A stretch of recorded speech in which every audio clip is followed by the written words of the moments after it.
Trolley ব্যাগটা আমি নামাতে পারবো না, প্রচণ্ড ভারী, আর আমি রিস্ক পাচ্ছি না, আমি যদি পড়ে যাই।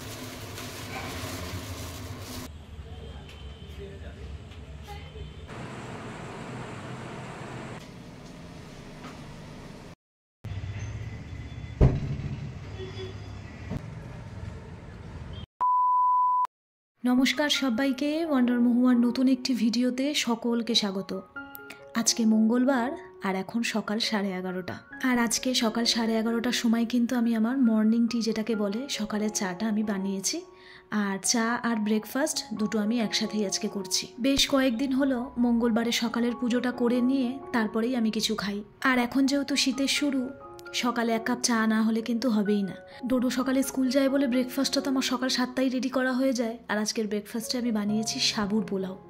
তার মধ্যে এখানে একটু ভেজ সস, যেটা আমার ঘরে আনাই থাকে নিরামিষের দিনে যদি একটু চাউমিন পাস্তা বানাই সেটা খাওয়ার জন্য। সাবুর খিচুড়ি এর আগে অনেকবারই আমি বাড়িতে বানিয়ে খেয়েছি।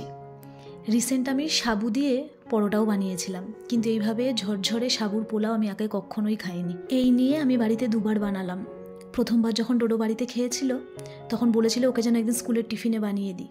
তো আজকে যেহেতু মঙ্গলবার তাই ভাবলাম আজকেই বানানো যাক, ওকেও স্কুলে টিফিনে দিলাম আর আমরাও দুজনে বাড়িতে টিফিন করলাম। আজকে সকালে বেশ কিছু কাজের লিস্ট বানিয়েছি, দেখা যাক সময়ের মধ্যে করতে পারি কি না। তবে মেন যে কাজটা সেটা হলো আজকে শীতের সমস্ত জামাকাপড় আমি আমার ওয়ার্ড্রপ থেকে নামাবো। তবে তার আগে আজকে আমি আমার কিচেনের এই কর্নারটা একটু অর্গানাইজ করব। বেশ কয়েকদিন ধরে আমার মাথায় এই প্ল্যানটা চলছিল, কিন্তু আমি করে উঠতে পারছিলাম না। কিন্তু আজকে ফাইনালি ভাবলাম যে না, যেটা ভেবেছি সেটা করে নিই। 24টা ঘন্টার মধ্যে অর্ধেকের বেশি সময়টাই যেহেতু রান্নাঘরে কাটে আমার, তাই রান্নাঘরে কোন জিনিসটা কিভাবে গুছিয়ে রাখবো, কোন জিনিসটা হাতের কাছে রাখলে আমার সুবিধা হবে, সেই সমস্ত কিছুটা চিন্তাভাবনাই আমাকে করতে হয়। আর আমাদের রান্নাঘরটা দেখবেন আমাদের কিন্তু একটু বেশি পরিষ্কার পরিচ্ছন্ন রাখতে হয়, যেহেতু রান্নাঘরে তেল চিটে হয়ে যাওয়ার একটা ব্যাপার থাকে। তাছাড়াও আমার ঠাকুমা সবসময় আমাকে বলতো রান্নাঘর নাকি সবসময় পরিষ্কার পরিচ্ছন্ন রাখা উচিত, কারণ সেখানে লক্ষ্মীর বাস হয়। তাছাড়া আমি একটা জিনিস সব সময় লক্ষ্য করেছি, আমার রান্নাঘরটা যখন একদম পরিষ্কার পরিচ্ছন্ন থাকে, একদম নিট অ্যান্ড ক্লিন থাকে, আমি কিন্তু ভেতর থেকে একটা পজিটিভ এনার্জি ফিল করতে পারি। আর জানেন তো, আমার কিচেনে এই ক্যাবিনেটগুলো তো করেছি ঠিকই, কিন্তু এই ক্যাবিনেটগুলো করার কারণে আমি কিছু কিছু জিনিস ভুলেও যাই। তো তার জন্যই বুদ্ধি খাটিয়ে আমি এই র্যাকটা বার করেছি। এই র্যাকটা আমি কিনেছিলাম আমার ভাড়া বাড়ি থাকতে। এখানে আসার পর এটার আর সেরকম প্রয়োজন হয়নি, তাই এটা ভেতরে ঢোকানো ছিল। কিন্তু আজকে আমার মনে হলো এটার দরকার আমার কিচেনে, তাই এটাকে আমি নিয়ে আসলাম। কখন মানুষের কোন জিনিস দরকার পড়ে সেটা কিন্তু বোঝাই যায় না। আজকে এটা ছিল বলে এটাকে আমি চট করে বার করে আমি আমার কাজে লাগাতে পারলাম। আসলে ডোডো তো সকালে স্কুল যায়, তাই আমাকে রাত্রিবেলা আমনটা ভিজিয়ে রাখতে হয়। অজয় ছোলা খায় বলে, বা আমিও খাই, ছোলাটাও আমাকে রাতে ভিজিয়ে রাখতে হয়। কিন্তু এই ক্যাবিনেটগুলোর মধ্যে আমার কৌটোগুলো ঢোকানো থাকে বলে আমি বেশিরভাগ সময় ভুলে যাই।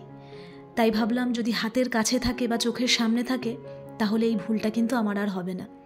তাই জন্য আমি আমন্ড, ছোলা এইগুলো এখানেই রেখে দিলাম। প্রত্যেক দিন রাত্রিবেলা যখন রান্নাঘরে কাজ করব চোখের সামনে দেখব, আমার মনেও থাকবে ভেজানোর জন্য। তবে ভাবছি এখানে আমি একটা কাঠের র্যাক কিনবো। আমি দেখেওছি অনলাইনে খুব সুন্দর সুন্দর, কিন্তু যতদিন না কিনছি এটাই এখানে থাকবে। আর তার সাথে সাথে আমি বিট নুনটাও এখানে রেখে দিলাম। আমাদের যেহেতু রোজ স্যালাডে বিট নুন লাগে, তো ওটাও ভেতরে ঢোকানো থাকে, এটাও হাতের কাছে থাকলে সুবিধা হবে। এরই মধ্যে অজয় বাজার থেকে এসে ধরিয়ে দিল আমার হাতে একটা বড় প্লাস্টিক। তার মধ্যে দেখলাম এতগুলো পানি ফল এনেছে। পানি ফল খেতে আমার ভীষণ ভালো লাগে। যখন আমি কলেজে পড়তাম আমাদের কলেজের পেছনেই পানি ফল চাষ হতো, আর আমরা মাঝে মধ্যেই সব বন্ধু বান্ধবরা গিয়ে পানি ফল তুলে খেতাম। আমাদের প্রত্যেকের দেখবেন ঘরের সংসারের কাজের সঙ্গে কিছু না কিছু পুরনো স্মৃতি জড়িয়ে আছে। আমার সাথে তো এটা প্রায় হয়। যাই হোক, সকালে কয়েকটা জামা কাপড় কেচে দিয়েছিলাম। ছোটোখাটো কয়েকটা জামা কাপড় মেলার জন্য আমি আর ছাদে যাই না। যেদিনকে অনেক কাঁচা হয় সেই দিনকে ছাদে যাই মেলতে। তো এখন অল্প কটা জামা কাপড় ধুয়েছিলাম বলে আমার দেওরের ব্যালকনিতে আমি মেলে দিলাম। এখানেও বেশ রোদ আসে সকাল থেকে। তবে রোদ থাকলে কি হবে, ধুলোর সমস্যাও আছে তার সাথে। তাই জামা কাপড়গুলো মেলে দেওয়ার পরে যখন জল ঝরে যায় তখন আমি আবার ওগুলো ওখান থেকে নিয়ে ঘরের ভেতর একটা দড়ি টানানো আছে, সেইখানে আবার মেলে দিই। খুব বেশিক্ষণ সময় ধরে ব্যালকনিতে জামা কাপড় মেলে রাখা যায় না, তাহলে আর সেটা পরার উপায় থাকে না, পুরো ধুলোয় ভর্তি হয়ে যায় জামা কাপড়। সমস্ত কিছু নিয়েই মানিয়ে গুছিয়ে চলতে হয় আর কি। যাই হোক, আমার বোগেনভিলিয়া দুটো দেখুন, এই দুটোই তো রয়েছে, আপনাদেরকে আগেই দেখিয়েছিলাম, আমার দেওরের ব্যালকনিতে থাকে। খুব সুন্দর ফুল হয় এখন এগুলোতে। অতিরিক্ত বৃষ্টির জল পেয়েই হয়তো আমার ব্যালকনিতে গাছগুলো নষ্ট হয়ে গেছিলো। তারপরেই তো এই দুটো গাছ এনে এখানে রাখা হয়েছে, আর আমি যখনই এখানে জামা কাপড় মেলতে আসি আমি গাছগুলোতে একটু জল দিয়ে দিই। তো আমার এদিকে সমস্ত কাজকর্ম শেষ, এখন আসল কাজটা সারবো। সেটা হলো এখন আমি আমার এই ওয়ার্ড্রোবের ওপর থেকে জামা কাপড়গুলো নামাবো। তো আমার একটু ভয়ই করে এইটার ওপর উঠতে, এই লম্বা মই টাইপের যে টুলটা হয়, সচরাচর আমি এর ওপর উঠি না। কিন্তু অজয় আবার ওইদিকে আমার ডাইনিংয়ের পাখাগুলো আজকে পরিষ্কার করছে। ওই পাখাগুলোতে তো আমার হাত যায় না, তাই আমি বললাম তুমি পাখাগুলোকে পরিষ্কার করো, আর আমি এগুলোর ওপর উঠে আস্তে আস্তে শীতের জামা কাপড়গুলো বার করি।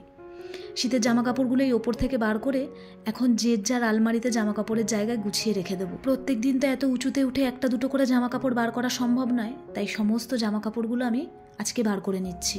ভাড়া বাড়িতে থাকতে আমাদের তো সেরকম জায়গা ছিল না, যেহেতু আমাদের একটা সিঙ্গেল রুম ছিল, তাই ওখানে শীতের সমস্ত জামা কাপড়গুলো আমরা যে কার্ডবোর্ডের বক্সগুলো হয় সেইগুলোতে করে রাখতাম। আর ভালো জামা কাপড় যেগুলো ছিল শীতের, মানে ধরুন এখানে ওখানে কোথাও যাওয়ার, সেইগুলো রাখতাম এই যে ট্রলি ব্যাগটা দেখছেন এইটা করে। এইখানে আসার পর আর এই ট্রলি ব্যাগটার ভেতর থেকে জামা কাপড়গুলো বার করিনি, ওই রকম সমেতই এই ওয়ার্ড্রোবের ভেতরে ঢুকিয়ে রেখেছিলাম। অজয় বলেছিল এখন এইভাবেই রেখে দাও, যখন এরপরে শীত আসবে তখন জামা কাপড়গুলো ওর ভেতর থেকে বার করে তারপর ভালোভাবে তুমি গুছিয়ে রেখো। ট্রলি ব্যাগটা আমি নামাতে পারবো না, প্রচণ্ড ভারী, আর আমি রিস্ক পাচ্ছি না, আমি যদি পড়ে যাই তো ব্যাস, এটা থাক। এটা তো অজয় আসুক, অজয়কে তো নামিয়ে দিতে বলবো। এর মধ্যে আমার মানে ভালো ভালো যে শীতের জামা কাপড় সেগুলো আছে, তো এটা খোলাই থাক, আমি এখন আস্তে আস্তে নামিয়ে।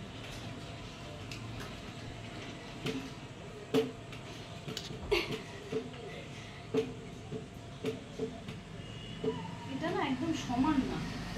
তো এই ওপর থেকে নামার সময় হঠাৎ ভাবলাম যে কেননা ওপরটা একটু পরিষ্কার করে দিই, কারণ এত উঁচুতে তো সবসময় হাত যায় না, আর মোছাও সম্ভব নয়। আমার একটা লাঠি আছে, ওটা দিয়ে আমি মুছি। তো এখন এটাকে ভালো করে ক্লিন করে দিয়ে তারপরেই আমি নিচে নামলাম। তো এই যে সমস্ত শীতের জামা কাপড় নামিয়ে নিয়েছি। অজয় বেশ কয়েকদিন ধরে বলছিল আসলে রাতের দিকে গাড়ি চালালে পরে বেশ ঠান্ডা লাগে, তোর একটু অসুবিধাই হচ্ছিল। আর এই দিকে আজকে আমার ডাইনিংয়ের ফ্যানগুলো খুব ভালোভাবে পরিষ্কার হয়ে গেল। ওই যে বলছিলাম অজয় পাখাগুলো পরিষ্কার করছে, আমার তো এত উঁচুতে হাত যায় না, তো এই পাখাগুলো খুব নোংরা হয়েছিল। যাই হোক আজকে আমার অনেকগুলো কাজ সারা হলো, আর পাখাটা পরিষ্কার করার সময় এখানে বেশ একটু নোংরা পড়েছে। এখন যেহেতু শীতকাল খুব তাড়াতাড়ি অন্ধকার হয়ে যায়, তাই সময়ের সাথে সাথে কিন্তু অনেক দৌড়ে দৌড়ে কাজ করতে হয়। তাই প্রত্যেক দিন আমি আমার একটা কাজের লিস্ট বানিয়ে রাখি, যেই কাজগুলো চিন্তা করি সেই কাজগুলোই কিন্তু আমি করি, তাই তাড়াতাড়ি কাজগুলোকে সারতেও পারি। যেই দিন যতটুকু কাজ ভাবি আমি করব ঠিক ততটুকুই কাজ করি, তার এক্সট্রা কিন্তু আমি কাজ করি না, তাহলে কিন্তু আমি সময়ের সাথে দৌড়ে পারবো না। আর আমার যেহেতু সাইনাসের প্রবলেম আছে, তাই এই শীতকালে আমার স্নানের সময়টা যদি একটু এদিক ওদিক হয় তাহলে কিন্তু আমাকে প্রচণ্ড কষ্ট পেতে হয়। আগের বছরও শীতে আমি খুব কষ্ট পেয়েছি, তাই সংসারের কাজের সাথে সাথে কিন্তু আমাকে নিজেকেও একটু মেনটেন করতে হয়। এই যে কার্পেটটা আপনারা দেখছেন, এইটা কিন্তু আমি আমার গৃহপ্রবেশে পেয়েছিলাম, তো এখন এটা আমার কাজে লেগে গেল। ডোডো যখনই কিন্তু বাড়িতে থাকে ও কিন্তু এইখানে বসে ওর ক্রাফটিংয়ের কাজ বলুন বা ড্রয়িংয়ের কাজগুলো করে, কখনো কখনো করতে করতে আবার শুয়েও পড়ে। তো এটা পেতে দিলাম, এখন আর কোনো ভয় নেই, আমরাও বসতে পারবো আর ও এখানে অনায়াসে শুয়ে বসে ওর কাজগুলো সারতে পারবে। তাহলে চলুন আজকের ভিডিওটা এখানেই শেষ করছি। আর আপনারাও কি আমার মতন শীতের সমস্ত জামা কাপড় নামিয়ে ফেলেছেন? আমাকে কিন্তু অবশ্যই জানাবেন।